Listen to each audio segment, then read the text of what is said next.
Hello, I am Parker Shardiger, and I, like many West Virginians, partake in the sport of hunting. And one of the most exciting things, which is becoming harder and harder to see throughout the years due to West Virginia hunting laws, is a large, mature whitetail buck. These individuals between the ages of 6 and 8 seem to be becoming less and less populous in West Virginia, largely because the bag limit for whitetail bucks in West Virginia can be several per year per individual. Something which I argue should not be the case. I argue that the whitetail buck bag limit in West Virginia, meaning the amount of individuals which can be harvested by a hunter, should be lowered to 1 per year, whereas the doe hunting limit for female deer should be either maintained or increased. One of the biggest reasons why the bag limit for bucks should be decreased, surprisingly, will be population control. See, whitetail deer are severely overpopulated, numbering in the hundreds of thousands in West Virginia alone. And it may seem strange that I would say that hunting fewer of one of the sexes of deer would help lower the population to sustainable levels. It actually is the case. See, some may argue that because whitetail bucks can mate with more females than females can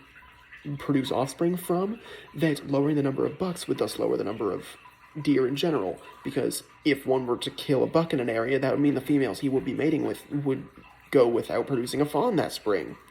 However, the transient nature of whitetail bucks, meaning the amount that they move per mating season in search of does, and the fact that they don't stay in one area at a time, means that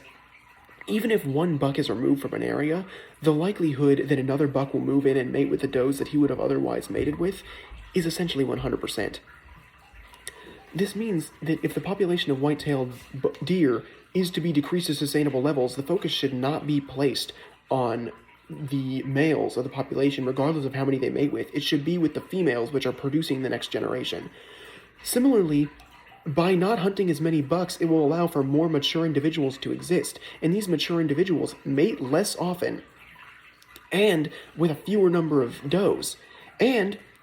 due to their behavior, including fighting off younger bucks and scent marking, which can often drive them away, they can lower the amount of times that younger bucks will mate, meaning that allowing more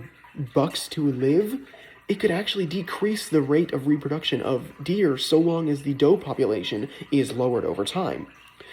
One may argue, though, that the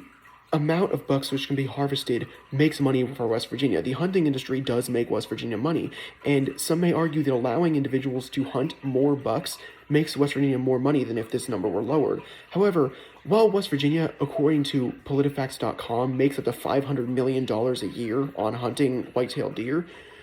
Ohio, with a buck bag limit much closer to the 1 per year that I am arguing for, makes nearly double that. According to sportsmanalliance.org, nearly $1.4 billion a year are generated from hunting white-tailed deer in Ohio. And one of the factors that seems to be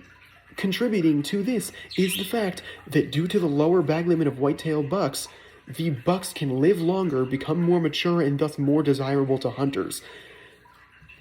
This means that if the hunting bag limit of white-tailed bucks were to be decreased to 1 per season, it would not only make West Virginia potentially far more money by allowing more desirable deer to be hunted by individuals who, even if Ohio is to be used as reference, may come from other states for the purpose of acquiring a large mature specimen, but it may also decrease the population overall, which, due to the fact that deer are incredibly likely to cause injuries and thousands of dollars due to car strike. In fact, car strike is one of the leading causes of death in white-tailed deer due to their severe overpopulation in urban environments. It is an overall severe benefit that white-tailed bucks should be killed less often in comparison to their female counterparts, thus allowing bucks to mature, the population to decrease, more money to be made, and in that way, essentially, the entire system of hunting and the ecosystems containing deer would benefit.